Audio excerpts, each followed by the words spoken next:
So one of the things that's really nice about vectors is that it's relatively easy to extend what we know about vectors in 2 dimensions to 3 or more dimensions.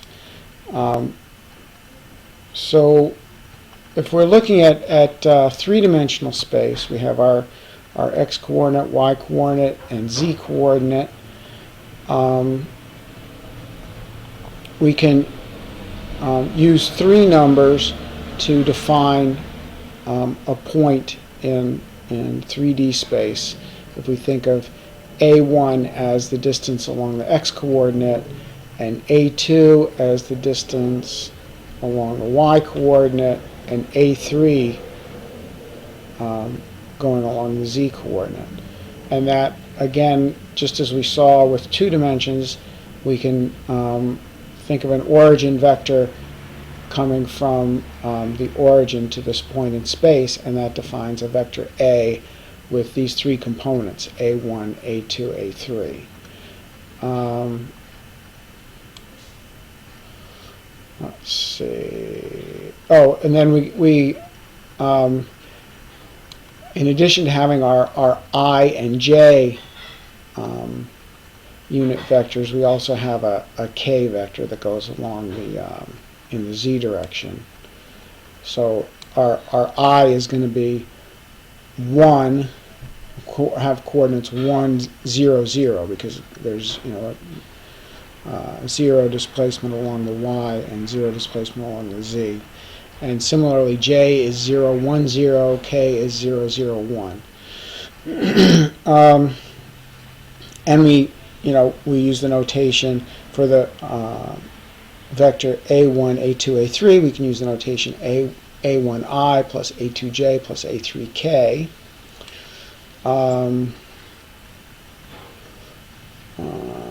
And the vector addition works the same way. And again, you can use Wolfram to play with some of these. If we do, let's try that. Do a 3-dimensional, let's say, plus 5K, and we want to add that to I plus 4J, let's say minus 2K, and see what that comes out to look like. And here we see it. So now it's in space. And you see the 2 vectors that we're adding together. This is our 3i plus 2j plus 5k. And this is, I'm sorry, that's this one, the 3i plus 2j plus 5k.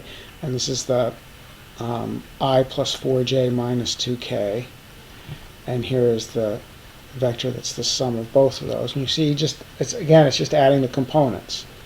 So we get 3i plus I gives us 4i, 2j plus 4j gives us 6j, and 5k minus 2k gives us 3k.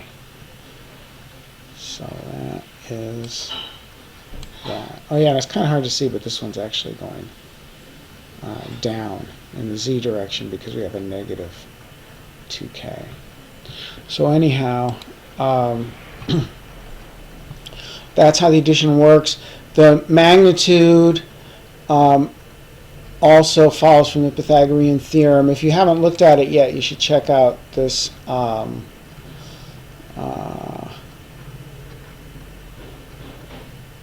to solve it thing from Polya. I gotta just pull it out here a little bit. So this is, I'll have the link up on the site to this guy, but this kind of walks through nicely how you find the diagonal of a parallelepiped. So this is, you can think of the x actually as coming towards you from one. So this is like a box, and we're taking the diagonal of the box.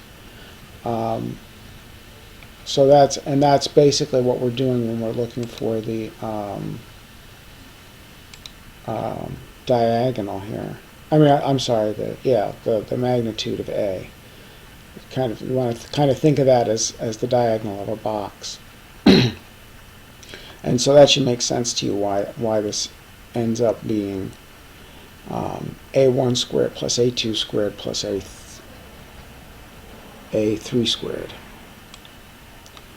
And then unit vectors we've kind of mentioned in passing here. So unit vector is any vector with unit length, with a length of 1. All right, and it's denoted with a hat over it. The special vectors I, j, and k are all unit vectors, and we know we can scale vectors, right? So by multiplying, by a scalar. So any vector can be rescaled to be a unit vector. So if we have a unit vector, let's say we have a vector 3, 4, so this is a two-dimensional vector, right? This is on a plane, xy plane.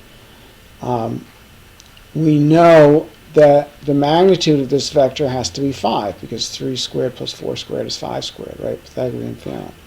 So since the magnitude of that vector is 5, if we can just scale the vector by 1/5. So if we multiply by 1/5, we get the vector 3/5, 4/5. That's a vector with unit length that's parallel to 3, 4. So that's the unit vector. Sometimes they call that unit vector the direction of 3, 4.